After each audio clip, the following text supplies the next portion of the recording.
This is the Horse Radio Network. This is episode 1167 of Horse Tip Daily, your almost everyday morsel of helpful hints, useful facts, and practical techniques for horse folks. Brought to you today by Dr. Rose's Remedies.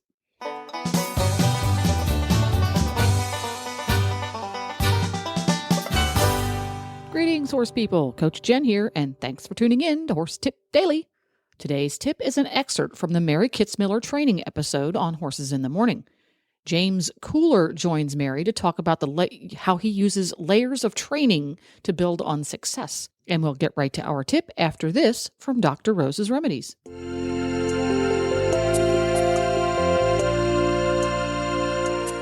Dr. Rose's Remedies Skin Treatment Salve and Spray are 100% all-natural products. They are anti-inflammatory, antibacterial, antiviral, and antifungal.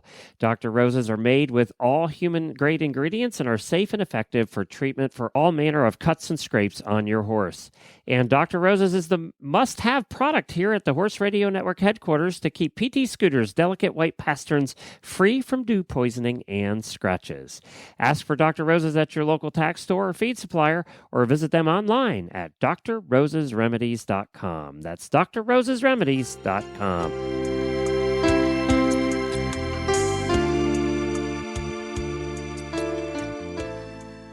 How are you doing today, James? I'm doing very good. I appreciate it. Okay, so I thought you would be a really good choice to come on and discuss a little training with us. You wanted to talk about training with layers. What exactly do you mean by that?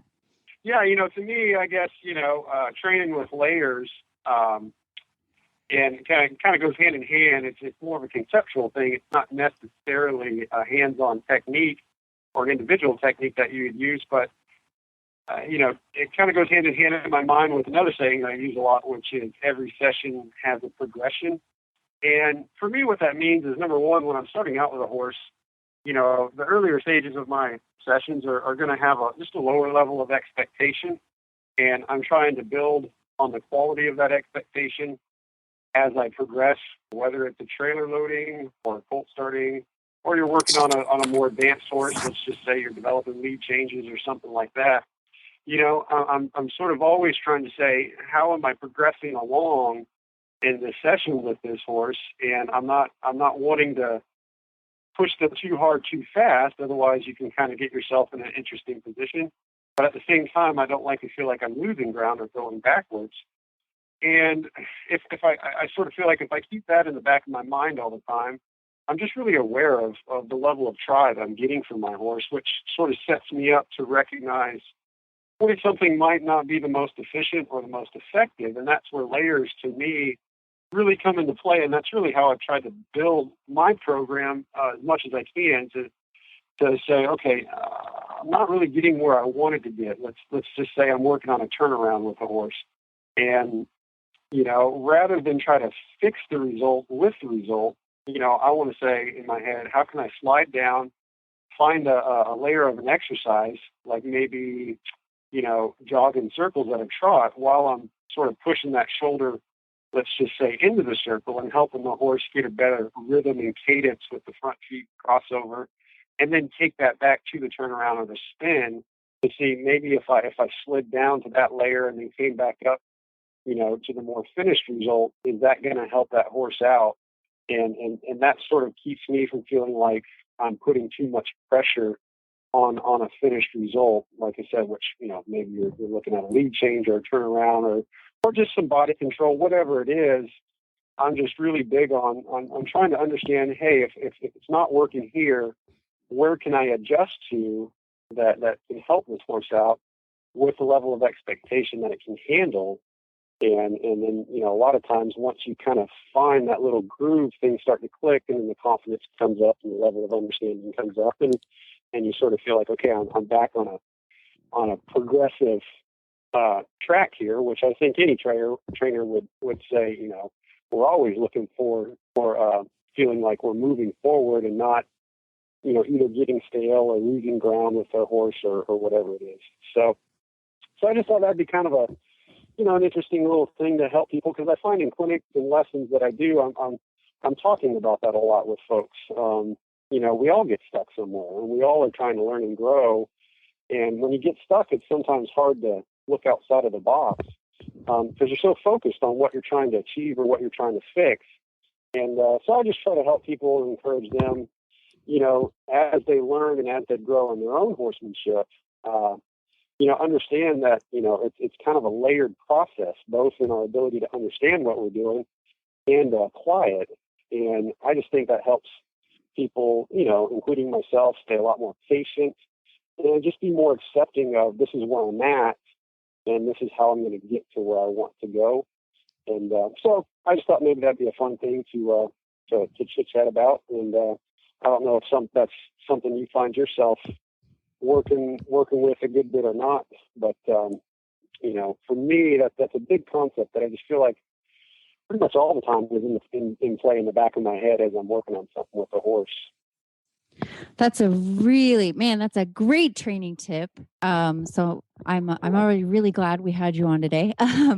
Yes, I totally agree. And it's very timely because this is kind of exactly what I had to go through with my last clinic in Poland. I did 2 clinics, and one was more of a basic clinic and one was an advanced clinic. Now I do these advanced clinics, but I can tell you all the time, most of the time, we're working on basic stuff.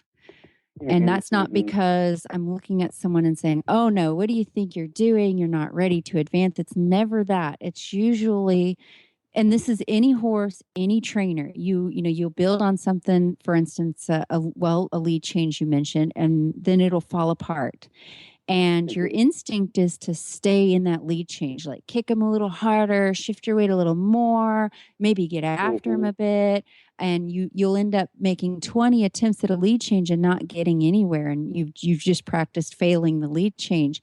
And so at the clinic, this last clinic in Poland, we worked on lead changes by teaching the riders to ride straight lines. And so, how's that like a lead change? Most of the horses needed work on just riding from point A to point B.